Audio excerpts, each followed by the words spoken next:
Vi chiederete perché cominciamo questa puntata di Sport Life con questo spot pubblicitario. È presto detto, si spalanca l'inquadratura perché abbiamo in studio Giulia Furlan, benvenuta. Buonasera. Giulia. Ciao, grazie. In quanti ti hanno detto ti hanno chiesto se effettivamente sei tu o non sei tu? Tanto sei tu? Con questo... No, non sono io. Non sei tu. Me l'avete chiesto in tanti, ma giuro che non sono io. Anzi, mi imbarazza abbastanza. No, non volevamo assolutamente questo. In realtà, spieghiamo, Giulia Furlan, giocatrice di basket, pallacanestro femminile, da ABF Monfalcone di Serie B femminile. Negli ultimi anni, Giulia, cominciamo da qui, tutte le persone con cui ho parlato, parlando del movimento cestistico femminile Friuli Venezia Giulia, tutte quelle a cui ho chiesto, ma chi è la giocatrice più forte? Il 90% mi ha detto Giulia Furlan. Ti ci riconosci? Ma mi fa piacere di questa affermazione. Mi ci riconosco. Non mi piace molto parlare di me stessa, mi imbarazza abbastanza. Posso dire che magari potevo sfruttare meglio questa carta sportiva, però ho fatto una scelta di vita, ho preferito intraprendere la carriera universitaria e va bene così, insomma, non me ne sono pentita. Con tutto rispetto è anche questo il motivo per cui giochi in Serie B, probabilmente avresti potuto giocare ben più Sì, penso di sì. La mia carriera, insomma, ho fatto delle buone cose e poi però mi sono trovata di fronte a una scelta obbligata perché comunque la carriera agonistica richiede un impegno piuttosto grande e con l'università che ho scelto di fare io non era compatibile e quindi a malincuore ho dovuto fare una scelta che però per il mio futuro credo che ne varrà la pena.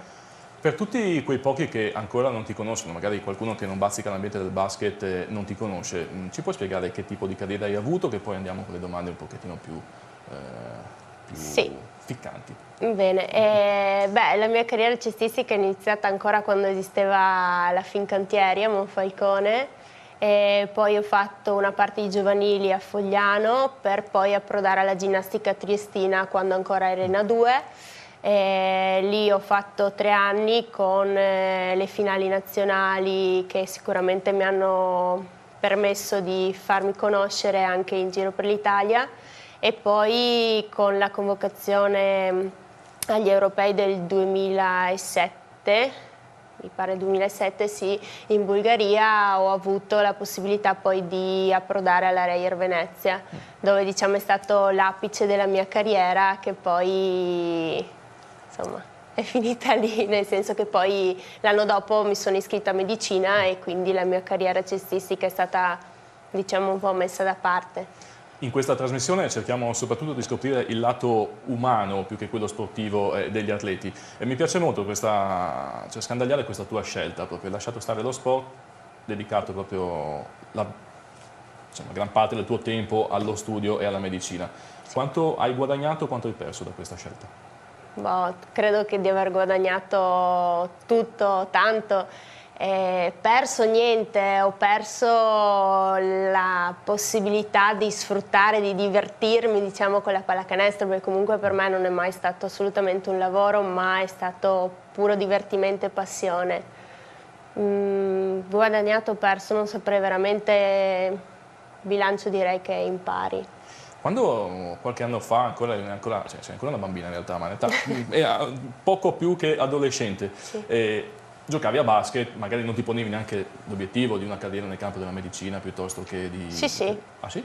Già fin da subito? Sì, sono una che si organizza abbastanza la vita, tra virgolette, quindi nella mia mente l'idea era quella di giocare a livelli anche alti e nello stesso tempo studiare, costruirmi un futuro. Poi però mi sono scontrata con la dura realtà e ho visto che questo non era possibile, quindi purtroppo, ripeto, mi sono ritrovata di fronte a una scelta difficile, però insomma... Certamente non so, qualche commissario tecnico, qualche allenatore di Serie A si aspettava una scelta diversa, però mi fa piacere che tu abbia preso con convinzione, perché sei una persona Sì. convinta. Gli studi, so che gli ultimi esami, no, ma lasciamo stare, dai, comunque insomma sono certamente percorsi che devi fare. Parlando della ABF Monfalcone, che è la tua società, siete in Serie B, in campionato, come sta andando, con che ambizioni siete partite e a che punto vi ritrovate? Ma diciamo io sono arrivata un po' in ritardo durante il campionato per motivi personali piuttosto importanti, visto che ero in viaggio di nozze. E gli obiettivi sicuramente era la salvezza, perché ci aspettavamo un campionato difficile ma anche più stimolante. In questo momento del campionato siamo in una fase un po' più difficile, anche perché l'assetto della squadra è un po' cambiato rispetto all'altro anno, quindi stiamo trovando delle difficoltà nel riuscire ad esprimere tutta la nostra pallacanestro continuativamente nei 40 minuti della partita. Di solito nelle ultime partite c'è una fase di blackout che non si sa bene a cosa è dovuto, quindi stiamo cercando di lavorare su questo. Rispetto all'altro anno comunque è un campionato molto più stimolante, molto più, anche se vogliamo dire difficile, ma più bello così, insomma. Più bello da vivere. Qualche tempo fa, mi pare l'anno scorso, non ricordo bene, siete venuti in studio qui col coach Fabio Banello, che salutiamo tra l'altro, e mi ha colpito parecchio l'unità del gruppo che avete sia dentro sia fuori, soprattutto fuori dal campo. È una caratteristica saliente della vostra squadra, mi pare, vero? Sì, questo è vero, e c'è anche quest'anno, anche se appunto, come ho detto prima, ci sono stati dei nuovi innesti, ma il gruppo è la forza di questa squadra, sicuramente. Mi dicevi che Franzoni gioca ancora. Certo, è il nostro capitano. Capitano, per cui insomma un grande esempio, mi pare, da prendere come punto di riferimento. Certo, una che non molla mai. Hai parlato prima di organizzarti la vita, sei in viaggio di nozze, vuol dire che ti sei sposata e sei rimasta all'interno del basket, ne vogliamo parlare? Sì, non c'è nessun problema. Vogliamo salutare anche il fortunato colui? E questa però non era una cosa programmata, anzi era del tutto inaspettata, ma stupenda, assolutamente. E salutiamo allora anche Marco, che è dietro le telecamere, per cui voi non lo vedete, ma è dietro le quinte, pronto per verificare quello che stiamo dicendo. Giulia, quest'anno parlavamo dell'ABF, dicevi un campionato con un gruppo diverso rispetto agli anni passati, però negli anni passati eravate abituati a vincere, perché avete vinto anche la Serie C, la Coppe, anche Coppa Regione, e a un certo punto eravate imbattute per non so quanti mesi. Quest'anno come vi siete adeguati a questo nuovo tipo di competizione? Beh, credo che ognuna di noi abbia preso coscienza che il campionato è un campionato di un livello più alto, le giocatrici sono comunque molto più competitive, anche tante giocatrici con le quali ci scontriamo sono state mie ex compagne di nazionale o comunque sono giocatrici che hanno giocato per anni e anni nella serie più alta della pallacanestro. Ma credo che tutte quante le mie compagne siano consapevoli di questo e per questo motivo ognuna di noi cerca sempre di impegnarsi al massimo durante gli allenamenti, poi nei 40 minuti della partita quello che succede succede. Nel tuo, immagino, poco tempo libero, che cosa ti piace fare? Vai a vedere Falcon Star o non so? No, diciamo che quello non è tra le mie cose preferite. No, beh, certo, mi piace andare a vederlo giocare, ma rientra da un periodo di infortunio, quindi non mi piace così tanto vedere gli altri. No, mi piace tantissimo cucinare, soprattutto dolci. Nella bella stagione vivo nel nostro giardino, all'aperto, curo le mie piantine, vabbè. Mi prenderanno tutti in giro adesso per quello che ho detto, però diciamo che questi sono i miei hobby extra pallacanestro, extra studio. Allora, invece che prenderti in giro, cerco di strapparti un invito allora per un tè nel pomeriggio con la torta da volentieri. Porto tutta la redazione di FVG Sport Channel, tutti lì. Nessun problema. Molto, molto bene. Sempre parlando di basket, ma al di fuori dal campo, magari puoi essere un esempio per una ragazza, una studentessa che vuole intraprendere anche una carriera universitaria di un certo livello senza lasciar perdere del tutto lo sport. Puoi dire come ti organizzi la giornata e quali consigli puoi dare? Beh, non c'è molto da organizzare la mia giornata, nel senso che se non sono in ospedale per tirocini o lezioni vari, sono a casa o in biblioteca a studiare e poi quando c'è allenamento si va a allenamento. Non c'è, ovviamente c'è anche, mi ritaglio degli spazi per, non so, l'uscita con l'amica piuttosto che il caffè o il sabato e la domenica. A parte la partita comunque si va in giro, non è che sono solo a casa in biblioteca chiusa, però diciamo che se si vuole fare uno e l'altro bisogna sacrificare o investire il proprio tempo per cercare di fare al meglio entrambe le cose. Facciamo salto di palo in frasca, che mi piace fare così, facciamo un po' di pettessi anche. La giocatrice più forte con cui hai dovuto avere l'uno contro uno, qual è stato? Come avversaria intendo. Non era proprio un'avversaria, era mia compagna di squadra, Mary Andrade, è stata la più tosta. Quindi a Venezia allora. Sì, è stata la giocatrice più tosta in assoluto, non me ne faceva passare una, però mi ha fatto anche crescere, quindi la devo ringraziare per questo. E quando giochi con l'ABF in Serie B invece ti accorgi del fatto che gli avversari sanno di giocare contro di te e magari cercano di elevare il loro livello di gioco? Non credo di essere così conosciuta, diciamo che magari se non è per l'allenatore o per la giocatrice che mi conosce, sì, per quello che posso aver fatto nella pallacanestro, magari se nei primi minuti vedono che insomma, sto segnando un po' troppo, allora sì, iniziano a marcarmi in 2 o 3 per cercare di arginare la cosa, però ormai credo che qualsiasi squadra dopo il girone d'andata mi conosce e cerca di limitarmi insomma per quello che può. Domanda a bruciapelo, infilate una serie di vittorie una dietro l'altra e arrivate in Serie A2. Cioè, no, sì, prima in Serie A3 e poi chiaramente puntate a. Tu cosa fai? Continui a giocare? Certo. Certamente, così. Sì. Beh, sì, adesso spererei a breve, se non entro l'anno, ma vorrei concludere questa benedetta università. Perché no, se è possibile conciliare lo studio o comunque la carriera universitaria con il basket, certo, perché no? Sì, sì, sì. Quindi insomma ti auguriamo e ti facciamo in bocca al lupo in questo Grazie. senso a te e anche alla squadra di coach Fabio Banelli. A proposito, col coach tutto a posto? Insomma, lui è una persona molto dinamica, molto frizzante. Molto frizzante, sì, sì, sì. Però comunque extra basket lo conosco da una vita, io gli voglio bene, lui vuole bene a me come se fosse una seconda figlia, quindi per quanti diverbi ci possono essere in palestra o in campo, sì, non inciderà mai nel nostro rapporto, ecco. Nel tuo immediato futuro che cosa vedi nell'extra basket? La laurea? E? Spererei la laurea, tanto, tanto, tanto. E quello che verrà andrà bene, non lo so. Per il momento l'obiettivo è la laurea. Adesso che sono anche una donna sposata, l'altro mio obiettivo è già raggiunto, quindi direi la laurea, sì. Molto bene. Ho un sacco di curiosità. Qual è stata quest'anno la partita più bella che avete fatto, la migliore prestazione che avete effettuato fino adesso?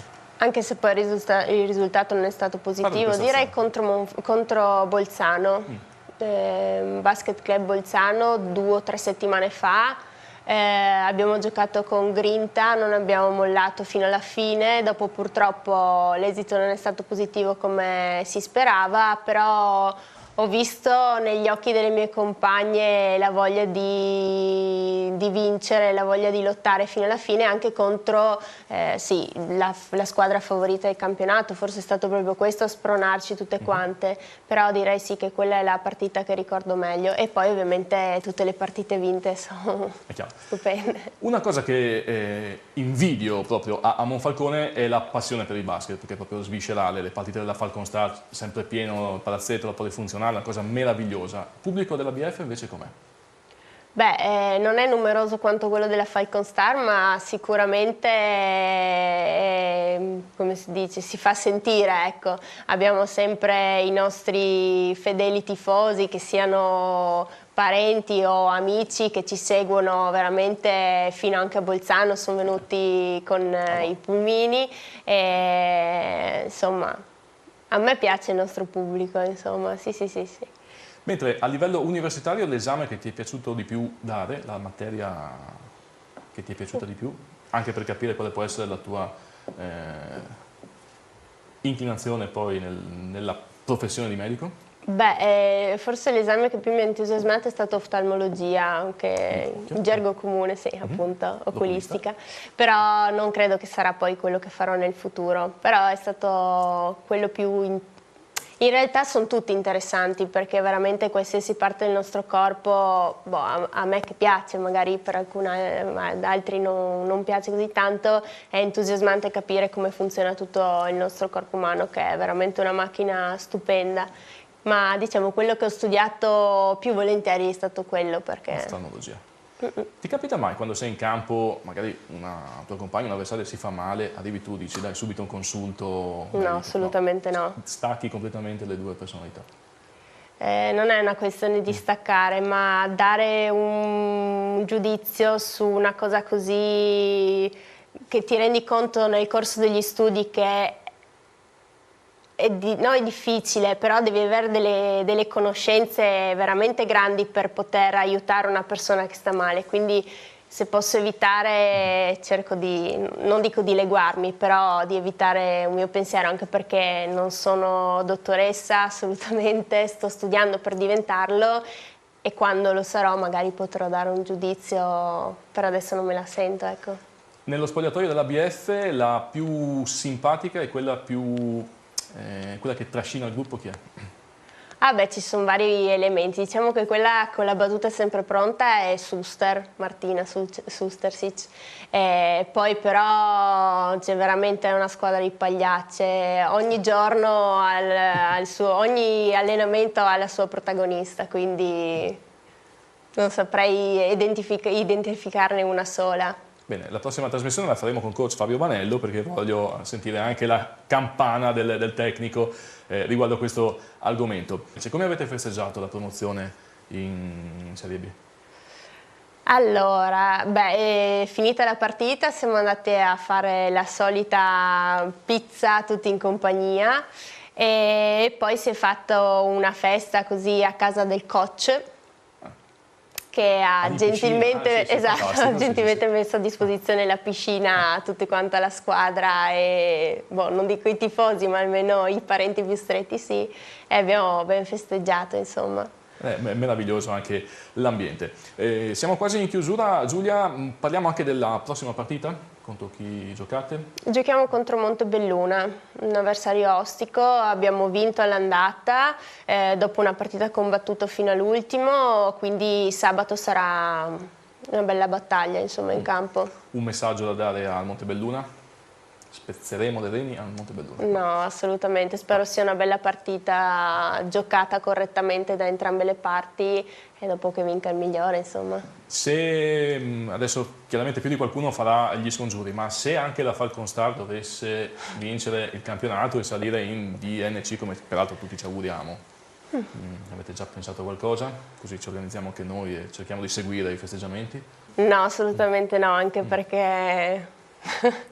Sì, diciamo che almeno a casa almeno io cerco di evitare di parlare di pallacanestro. Okay, quindi... Si parla, sì, però non è l'argomento topico da discusso. Va bene, non parliamo cioè, l'argomento di questa trasmissione non è gli argomenti di casa Benigni Furlan, per cui potete eventualmente scrivere alla pagina Facebook di Giulia Furlan, se qualcuno ha dei quesiti te li pone lì. Giulia, siamo in chiusura, ultima domanda classica, mi sento molto Marzullo quando faccio queste cose, il sogno nel cassetto?